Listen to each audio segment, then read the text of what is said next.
السلام علیکم عزیز طلباء، آج ہم 9ویں کلاس کا سبق نمبر 13 پڑھ رہے ہیں جو ایک نعت ہے جس کو لکھا تھا مشہور شاعر امیر مینائی صاحب نے۔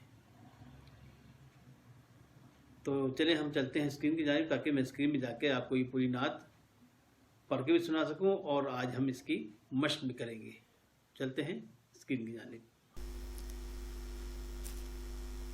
عزیز طلباء، ہم اسکرین پہ آ گئے ہیں اور آج ہم 9ویں کلاس کا سبق نمبر 13 پڑھ رہے ہیں جو ایک نعت ہے، اور اس نعت کو لکھا ہے مشہور شاعر امیر مینائی صاحب نے۔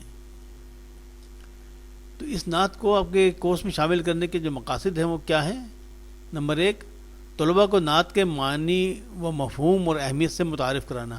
تو نعت دراصل اس نظم کو کہتے ہیں جو ہمارے پیارے نبی حضرت محمد صلی اللہ علیہ وآلہ وسلم کی شان میں لکھی گئی ہو اور ان سے عقیدت کا اظہار اس میں کیا گیا ہو، تو ان اشعار کو یا اس نظم کو نعت کہتے ہیں۔ اچھا، دوسرا وجہ جو اس کو آپ کے کورس میں شامل کرنے کی کیا ہے، وہ ہے کہ طلباء کو نبی کریم صلی اللہ علیہ وسلم کی ذات و صفات کے مختلف پہلوؤں سے آگاہ کرنا۔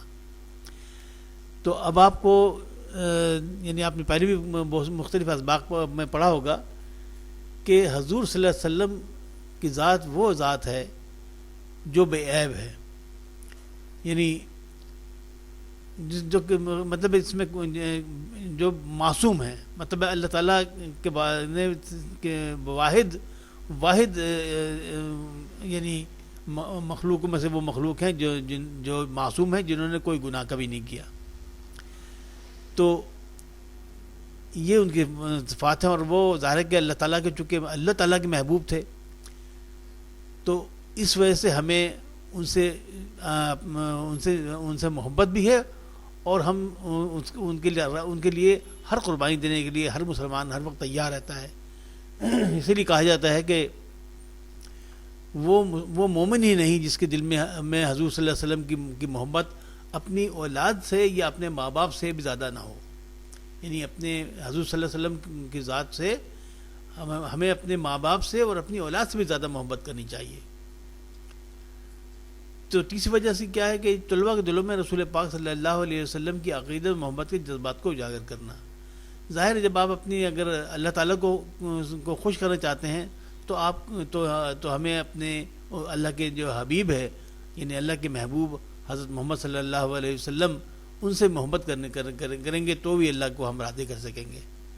تو اپنے نبی سے محبت جو ہے وہ جزو ایمان ہے، وہ ایمان کا حصہ ہے، کیونکہ ایمان اس کے بغیر مکمل نہیں ہوتا۔ تو جناب یہ تھوڑی تفصیل تھی۔ اب ہم پڑھتے ہیں اس نظم کو پڑھتے ہیں جناب، شروع کرتے ہیں کہ صبا بے شک آتی مدینے سے تو ہے، کہ تجھ میں مدینے کے پھولوں کی بو ہے۔ اب شاعر یہ کہتا ہے کہ جب صبا جو ہے وہ صبح کی ہوا جو ہوتی ہے، صبح کی تازہ ہوا ہوتی ہے، تو اس میں جو خوشبو ہے، تو شاعر کہتا ہے کہ یہ جو تجھ میں خوشبو ہے، یہ یقین ہے مجھے کہ تو مدینہ سے آ رہی ہے، کیونکہ تیرے اندر مدینے کے پھولوں کی خوشبو ہے۔ مدینے کے پھولوں کی خوشبو نرالی ہی خوشبو ہوتی ہے۔ لہذا شاعر یہ کہتا ہے کہ جو صبح کی تازہ ہوا چل رہی ہے، اس میں جو مہک ہے، جو خوشبو ہے، وہ مدینے کے پھولوں کی ہے۔ لہذا مجھے یقین ہے کہ تو مدینہ سے ہی آ رہی ہے۔ اور سنے ہم نے طوطی و بلبل کی باتیں، تیرا تذکرہ ہے تیری گفتگو ہے۔ اب وہ شاعری کہتا ہے کہ ہم نے جب طوطی بول رہے ہیں اور بلبلیں چہک رہی ہیں، طوطی بول رہے ہیں، تو مجھے یقین ہے کہ وہ صرف ہمارے رسول پاک حضرت محمد صلی اللہ علیہ وسلم کی ہی گفتگو کر رہے ہیں، انہی کا تذکرہ کر رہے ہیں۔ وجہ کیا ہے اس کی کہ چونکہ حضور صلی اللہ علیہ وسلم کی ذات جو ہے وہی اسی کی وجہ سے اللہ تعالیٰ نے اس کائنات کو بنایا۔ لہذا ہر چیز، ہر جو جاندار ہیں یا پودے ہیں یا اللہ کی بنائی ہوئی چیزیں ہیں، وہ حضور صلی اللہ علیہ وسلم کا ہی تذکرہ کرتے ہیں۔ جیوں تیرے در پر مروں تیرے در پر، یہی مجھ کو حسرت یہی آرزو ہے۔ ظاہر ہے کہ محبت کا تقاضا یہ ہے کہ وہ شاعر کہتا ہے کہ میں محبت مجھے اس قدر ہے حضور پاک سے کہ میرا دل چاہتا ہے کہ میں انہی کے در پر پڑا رہوں اور وہیں میرا دم نکل جائے، مطلب وہیں جیوں اور وہیں مروں۔ یہی مجھ کو حسرت یہی آرزو ہے، یعنی میری حسرت بھی یہی ہے، میری خواہش بھی یہی ہے اور میری آرزو بھی یہی ہے۔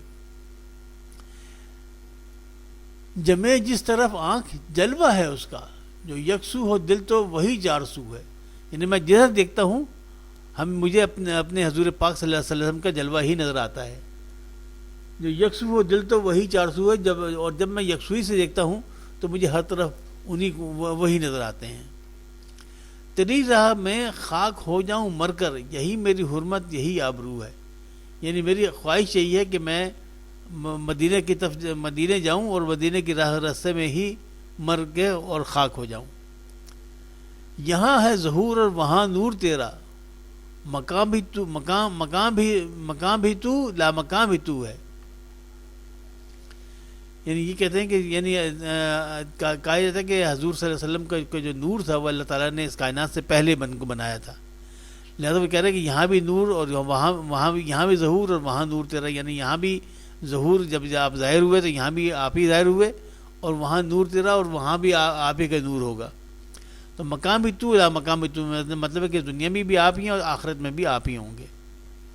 جو بے داغ لالا جو بے خار گل ہے، وہ تو ہے وہ تو ہے وہ تو ہے وہ تو ہے، یعنی داغ لالا جو ہوتا ہے، لالا گل لالا جو ہوتا ہے وہ ایسا ہوتا ہے کہ اس کے اندر داغ نظر آتے ہیں، دھبے دھبے سے نظر آتے ہیں، اور گل ہے، گل کہتے ہیں گلاب کے پھول کو، جو گلاب جو ہے اس کے ساتھ کانٹے ہوتے ہیں، لیکن حضور صلی اللہ علیہ وسلم کی ذات کو وہ شاعر کہہ رہے ہیں کہ حضور صلی اللہ علیہ وسلم کی ذات گل لالا یعنی کی طرح خوبصورت ہونے کے باوجود بے داغ ہے، ان میں کوئی داغ نہیں ہے، اور یعنی گلاب کے پھول سے زیادہ خوشبودار اور اس سے زیادہ حسین ہونے کے باوجود کوئی کانٹا ان کے ساتھ نہیں ہے، مطلب بغیر کانٹے کے، کہ وہ مطلب ایسا گلاب ہے جس کے ساتھ کوئی کانٹا نہیں ہے، مطلب ان پھولوں سے بھی ان کی ذات بہت اوپر ہے۔ تو جناب یہ ہے آج کی نعت، اب ہم اس کی مشق کریں گے۔ اچھا، مشق میں شروع کرتے ہیں جناب۔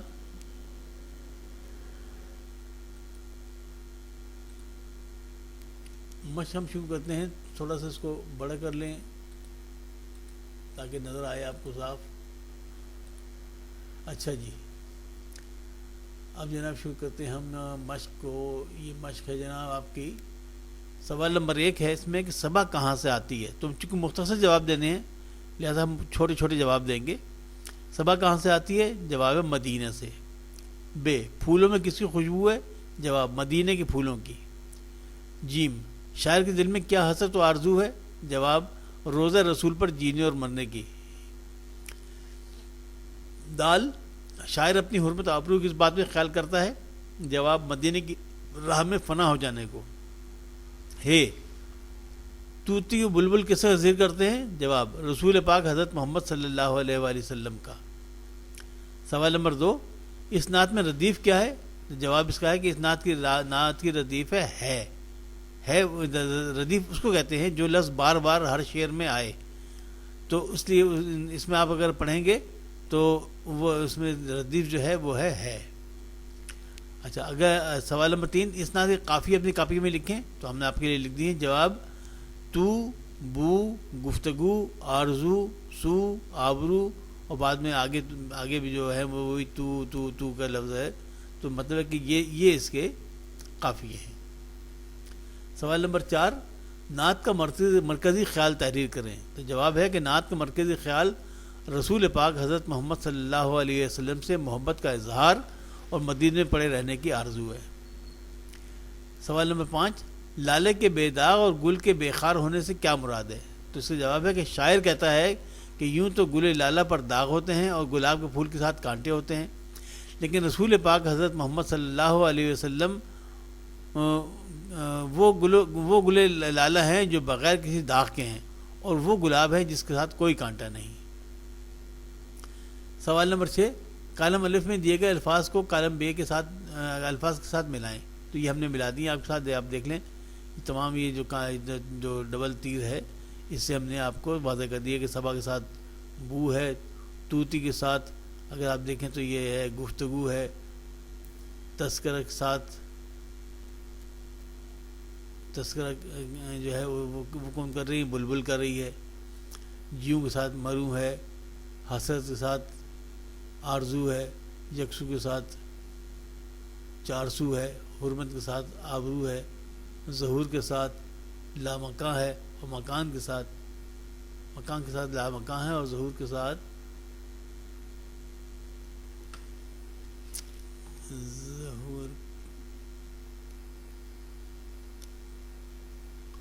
ظہور کے ساتھ آرزو، ظہور کے ساتھ نور ہے اور مکان کے ساتھ لامکاں ہے. اچھا جی، سوال نمبر 7. نیچے دیے گئے اشارات کی وجہ سے نعت کا خلاصہ تحریر کریں. تو اشارے کیا ہیں؟ صبا کا مدینے سے آنا، طوطی و بلبل اور رسول پاک صلی اللہ علیہ وسلم کا تذکرہ، در رسول صلی اللہ علیہ وسلم اور مرنے جینے کی آرزو، ہر طرف اسی کا جلوہ، خاک مدینہ باعث حرمت، مقام و لامقام میں اسی کا نور و ظہور، بے داغ لالا و بے خار گل. تو ان تمام اشاروں کی مدد سے ہم نے نعت کا خلاصہ لکھنا ہے. جواب یہ ہے کہ شاعر رسول پاک سے اپنی محبت کا اظہار اس طرح کرتا ہے کہ جب نسیم سحری چلتی ہے تو اس کی مہک میں شاعر کو مدینے کی خوشبو آتی ہے، اور جب طوطی و بلبل بولتے ہیں تو محسوس ہوتا ہے کہ وہ رسول پاک کا ذکر کر رہے ہیں. شاعر اپنی محبت اور عقیدت کی وجہ سے چاہتا ہے کہ اس کا مرنا اور جینا مدینے میں ہی ہو، کیونکہ ہر شے میں رسول پاک کا عکس نظر آتا ہے، اور شاعر مدینے کی رستے ہی میں فنا ہو جانے کو زندگی کا حاصل سمجھتا ہے. اسے ہر سمت و ہر شے میں نور محمد ہی نظر آتا ہے، اور وہ کہتا ہے کہ گل لالا میں داغ ہوتا ہے اور گلاب کے ساتھ کانٹے ہوتے ہیں، مگر رسول پاک کی ذات ہر قسم کی ذات برائی سے پاک ہے. سوال نمبر 8. اعراب کی مدد سے تلفظ واضح کریں. تو یہ جناب ہم نے اعراب سب لگا دیے: طوطی و بلبل، تذکرہ، گفتگو، حرمت، آبرو، ظہور، داغ لالا اور خار گل. تو جناب یہ آج آپ کا یہ سبق جو ہے یہ یہاں پر آج ختم ہوتا ہے. ہم نے آج اس کی مشق بھی یہاں پہ آپ کو کر کے دکھا دی ہے. عزیز طلباء، آج جو یہ 8ویں کلاس کا 13واں سبق تھا، جو حضور پاک صلی اللہ علیہ وسلم کی شان میں ایک نعت جس کو امیر منائی صاحب نے تحریر فرمایا، آج ہم نے آپ کو وہ پڑھ کے سنائی، اور اس کی ہم نے آج مشق بھی مکمل کر لی ہے. تو آپ اس نعت کو پڑھنے کے بعد اور اس کو سمجھنے کے بعد آپ کو جان گئے ہوں گے کہ نعت ان اشعار کے مجموعے کو کہتے ہیں جو حضور پاک حضرت محمد صلی اللہ علیہ وآلہ وسلم کی شان میں جو اشعار بیان کیے جاتے ہیں اور ان سے جو عقیدت و محبت کا اظہار کیا جاتا ہے اس کو نعت کہتے ہیں. اسی طرح جو اشعار اللہ تعالیٰ کی شان میں کہے گئے ہوں اور اس میں اللہ کی شان اور اس کی بزرگی، اس کی بڑائی بیان کی گئی ہو، ان اشعار کو حمد کہتے ہیں. لہذا آپ کو یہ فرق سمجھیے کہ جن اشعار میں اللہ تعالیٰ کی بڑائی بیان کی گئی ہوگی، اس کی شان بیان کی گئی ہوگی، وہ حمد کہلاتی ہے، اور جن اشعار میں حضور حضرت محمد صلی اللہ علیہ وسلم کے بارے میں عقیدت، محبت کا اظہار کیا گیا ہوگا، ان اشعار کو نعت کہتے ہیں. تو یہ فرق ہے حمد اور نعت میں.